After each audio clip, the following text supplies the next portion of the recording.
Jerusalém respira noite e tensão. A lua derrama prata nas pedras das ruas, e cada pedra parece guardar um segredo. O cheiro de pão sem fermento se mistura com fumaça de lamparina e o suor de uma cidade espremida de gente.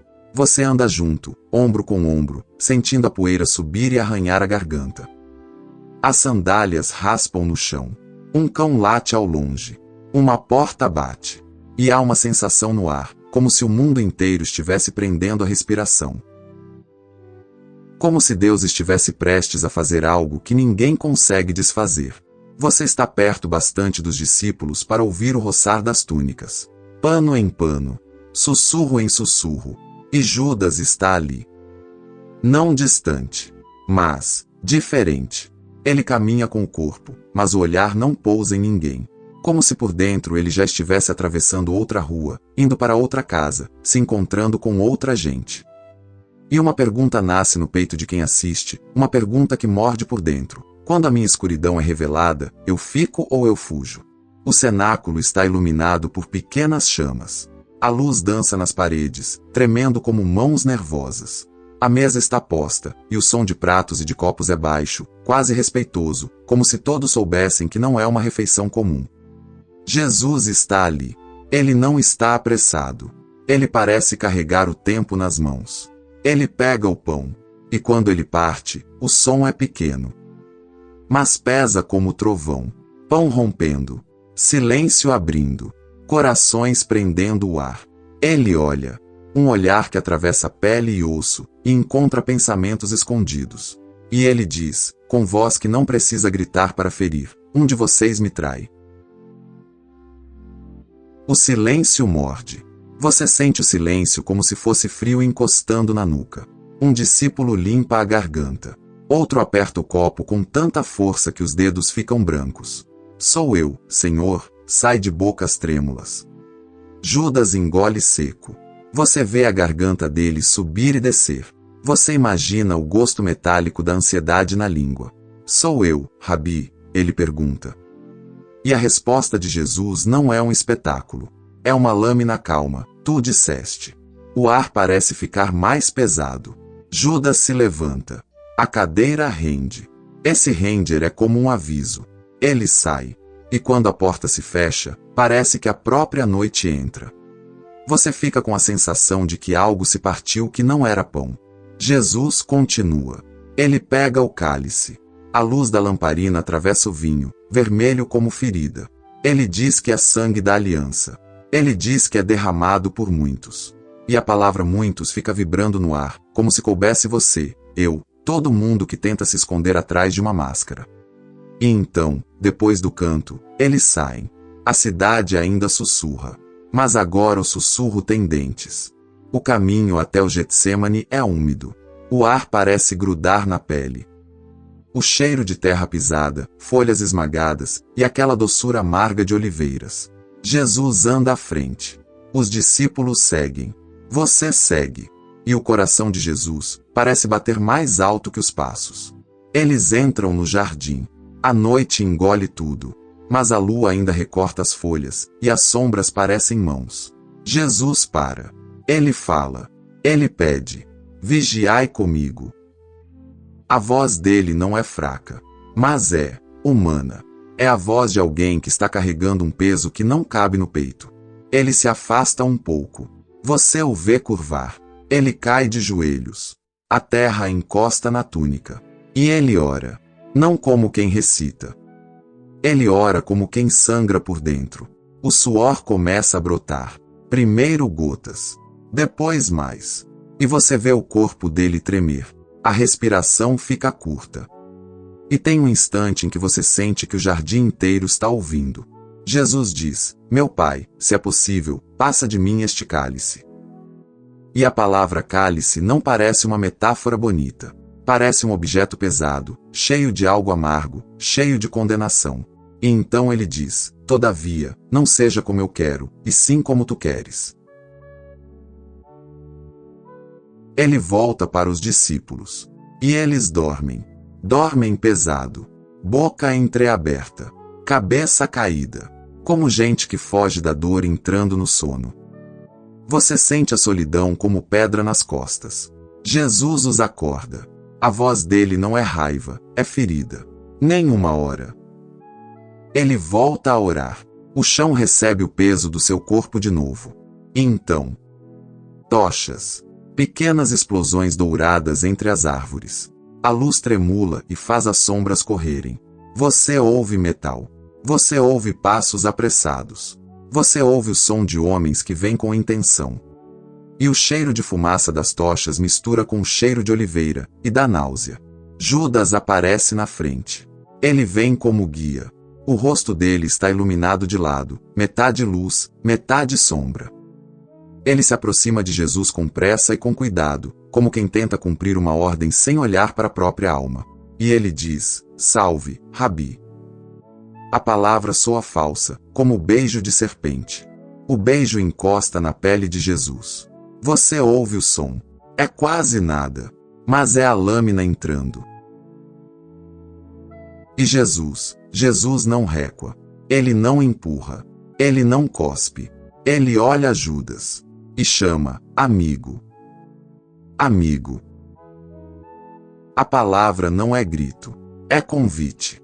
Como se Jesus, mesmo na hora da prisão, deixasse a porta aberta, não para o pecado, mas para o homem. Os soldados avançam. Mãos agarram o braço de Jesus. Cordas apertam. O couro rende. Os discípulos se espalham como folhas levadas por vento. Um tenta reagir. Uma lâmina corta o ar. Uma orelha cai. Sangue quente. Um homem grita. Jesus toca. Cura. E mesmo assim é amarrado. Como se ele dissesse com o corpo: eu venho para isso. A comitiva se move. Jesus é levado. Você segue com o olhar, e a noite parece ficar mais escura. E Judas desaparece no meio da multidão. Não com a paz de quem terminou uma missão, mas com a pressa de quem está fugindo de um som, o som do próprio coração acusando. A madrugada passa com gritos abafados, portas abrindo, passos em corredores, homens julgando como se fossem juízes da vida. Você sente o frio aumentando. E o cheiro de suor velho, de medo, de culpa, se espalha. Jesus está de um lado, silencioso como cordeiro. Judas está do outro, invisível, como sombra. E então amanhece. Não é um amanhecer bonito. É um amanhecer pálido. O céu parece cinza. O vento é seco. E é nessa hora, quando a luz chega, que a culpa de Judas acorda de verdade. A culpa não vem como um toque suave. Ela vem como peso no estômago, como metal na língua, como se alguém colocasse uma pedra dentro do peito dele. Judas segura as moedas. 30 moedas. O metal frio encosta na palma da mão. E agora elas não brilham como lucro. Elas queimam. Queimam como brasa. Você o vê andando rápido pelas ruas. Ele passa por gente que prepara o dia, por vendedores abrindo tendas, por crianças correndo sem entender nada. E ele passa como um homem que está caindo por dentro. O suor desce na têmpora. O olhar dele é perdido. A respiração vem curta. E uma pergunta lateja nele, uma pergunta que poderia ser sua: dá para voltar? Depois disso, dá para voltar? Ele entra no templo. E o templo, que cheira a incenso e sacrifício, agora cheira a ironia. Porque o lugar que fala de perdão parece, naquele instante, um tribunal sem misericórdia. Os principais sacerdotes e anciãos estão ali. Eles têm mãos limpas por fora e olhos duros. Judas chega perto, e as moedas fazem barulho no movimento, um tilintar que parece denunciar. Ele fala com a voz quebrada. Ele não faz discurso. Ele cospe a verdade como quem tenta tirar veneno da boca. Pequei, traindo sangue inocente. Pequei. A palavra cai no chão e fica ali, como algo vivo. Os homens o encaram. Um deles inclina a cabeça, como quem avalia mercadoria. Outro dá de ombros. E a resposta vem seca, cruel, burocrática, como porta batendo na cara. Que nos importa? Isso é contigo. Você sente o golpe. Não no rosto deles. No coração de Judas. Ele olha para aquelas faces, e não encontra caminho. Porque ele não veio para Jesus. Ele veio para homens que negociam santidade. Ele veio para um sistema. E o sistema não abraça. O sistema apenas aponta e vira as costas. E você consegue quase ouvir o pensamento dele: eu não tenho mais onde colocar essa culpa. Judas fecha a mão nas moedas. Aperta até doer. As unhas marcam a pele. Ele treme. Ele dá um passo para trás. O templo está ali, grande, frio, com pedras lisas que refletem a luz da manhã. E Judas parece pequeno, como criança perdida em um mercado cheio. E então ele faz um gesto brusco. Ele levanta as mãos e joga as moedas. O metal voa e cai no piso do templo. E ecoa. Tim, tim, tim. Cada som é como martelo. Cada eco é como sentença. Você sente o frio da pedra subindo pelos joelhos, como se você também estivesse caindo. Judas está ali, vivo, respirando, ainda com tempo no peito. Ele confessa. Ele devolve. Ele se desfaz do pagamento. É remorso com força suficiente para tremer as mãos, mas não coragem suficiente para encarar o rosto de Jesus. Ele vira as costas e sai. E o lado de fora do templo não é liberdade. É um corredor estreito sem saída. A cidade, que parecia prestes a celebrar uma virada, agora parece apenas um labirinto. Gente andando. Vida acontecendo. Mas para Judas, tudo parece distante, como se ele estivesse atrás de uma parede de vidro. Ele caminha. E você sente a respiração dele. 1, 2, 3, como se cada respiração fosse pesada demais. O sol sobe, mas não aquece.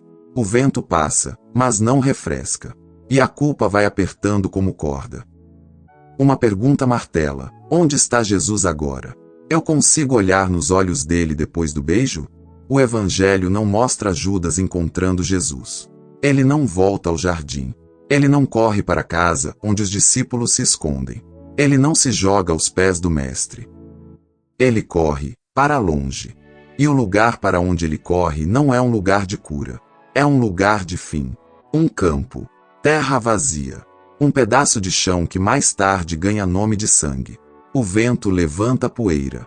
A poeira gruda no rosto molhado de suor.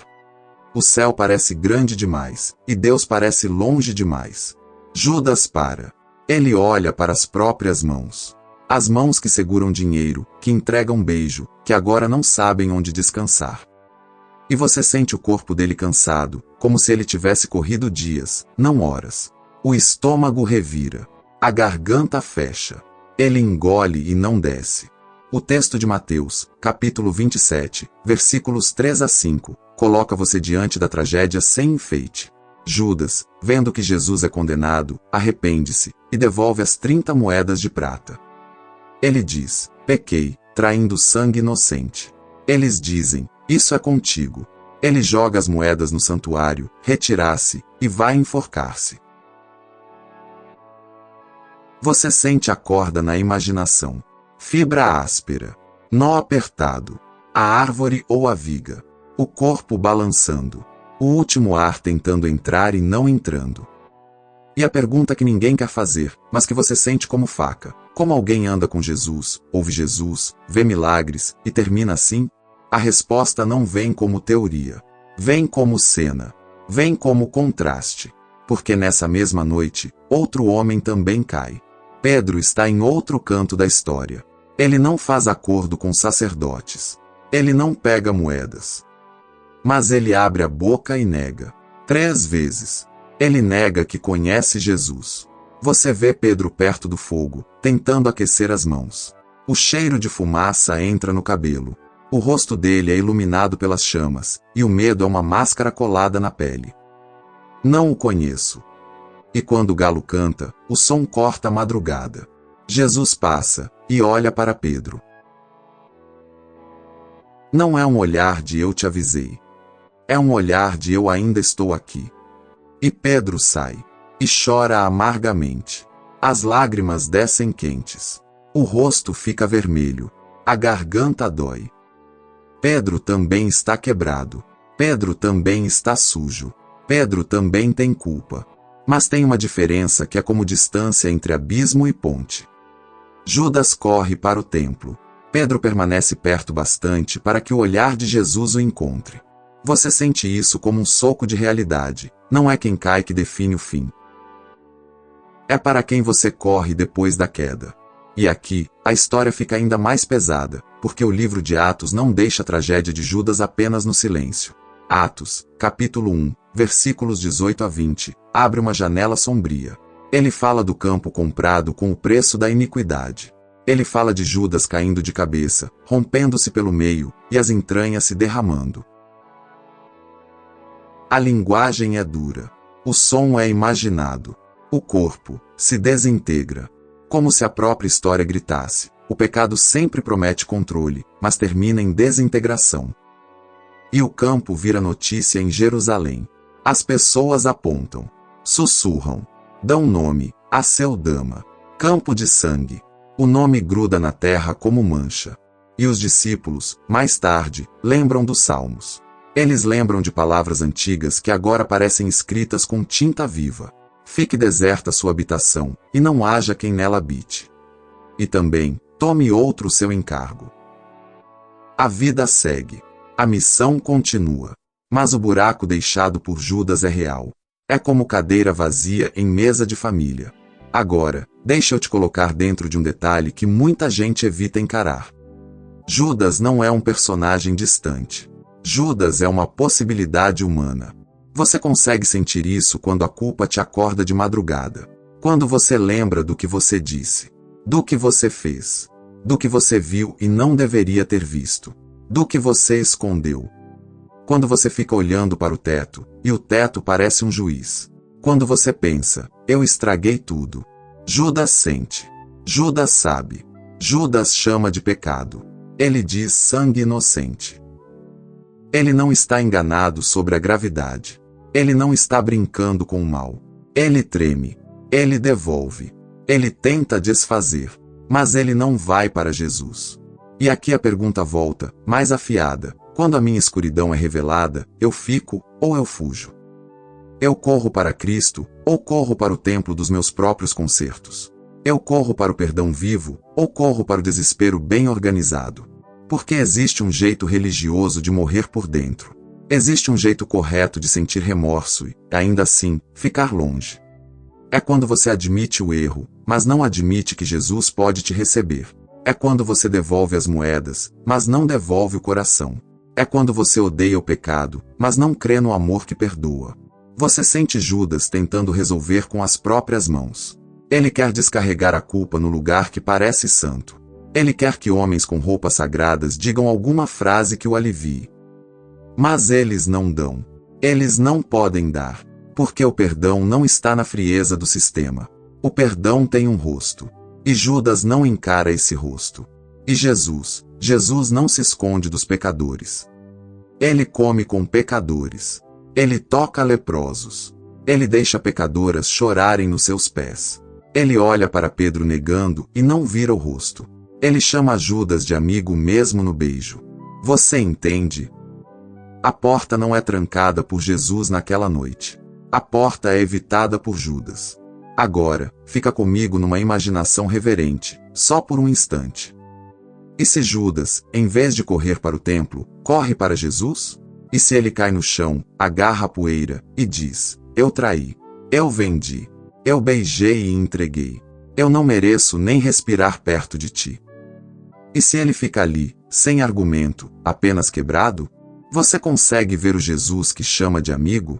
Você consegue ver o Jesus que cura a orelha do inimigo? Você consegue ver o Jesus que carrega a cruz por gente que cospe nele? Você consegue ver esse Jesus empurrando Judas para longe? Ou você consegue ver esse Jesus, recebendo um traidor arrependido com lágrimas e verdade? A tragédia de Judas não é que ele não sente remorso. A tragédia de Judas é que ele acredita que o pecado dele é maior que a misericórdia de Jesus. E isso é uma mentira que ainda hoje morde muita gente.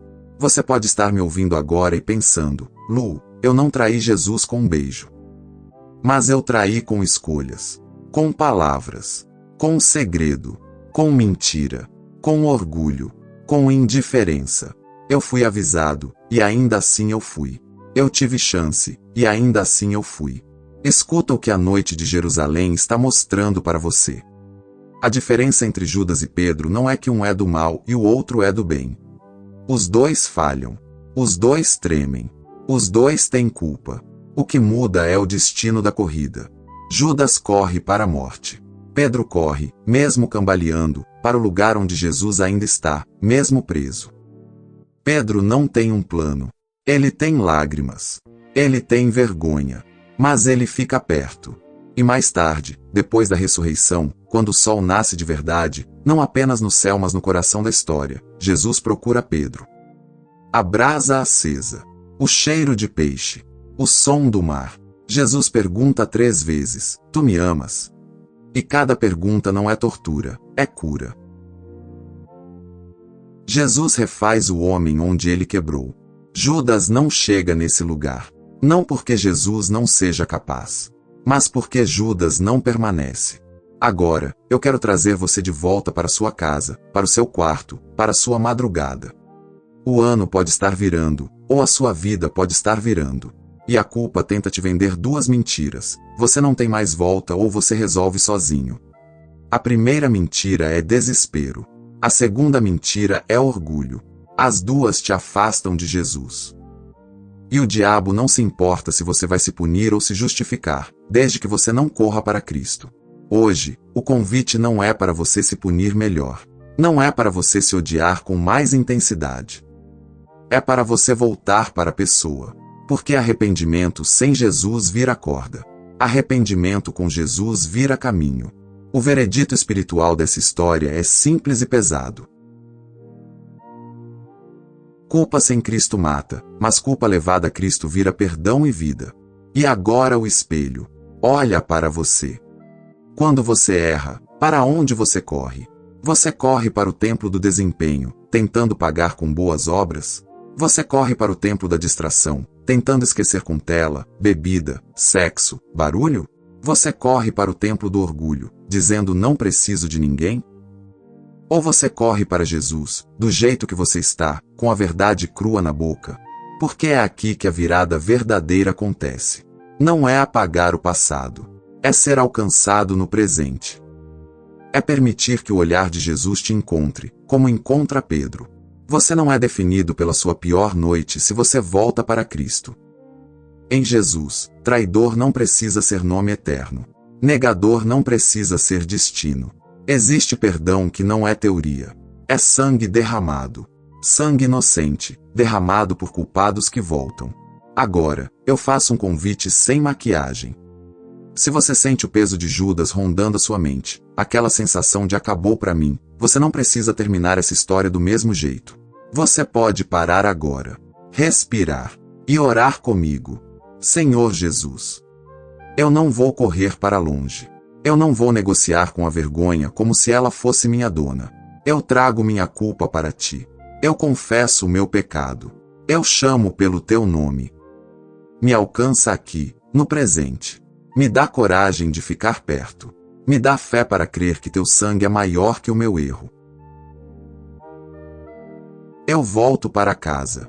E se essa palavra te alcança, escreve nos comentários: eu vou correr para Cristo. Se inscreve no Palavra Pura, porque aqui a gente não romantiza a queda, mas também não nega a restauração. E compartilha esse vídeo com alguém que está carregando moedas queimando na mão. Porque ainda há tempo no peito. Ainda há um olhar de Jesus esperando encontrar você.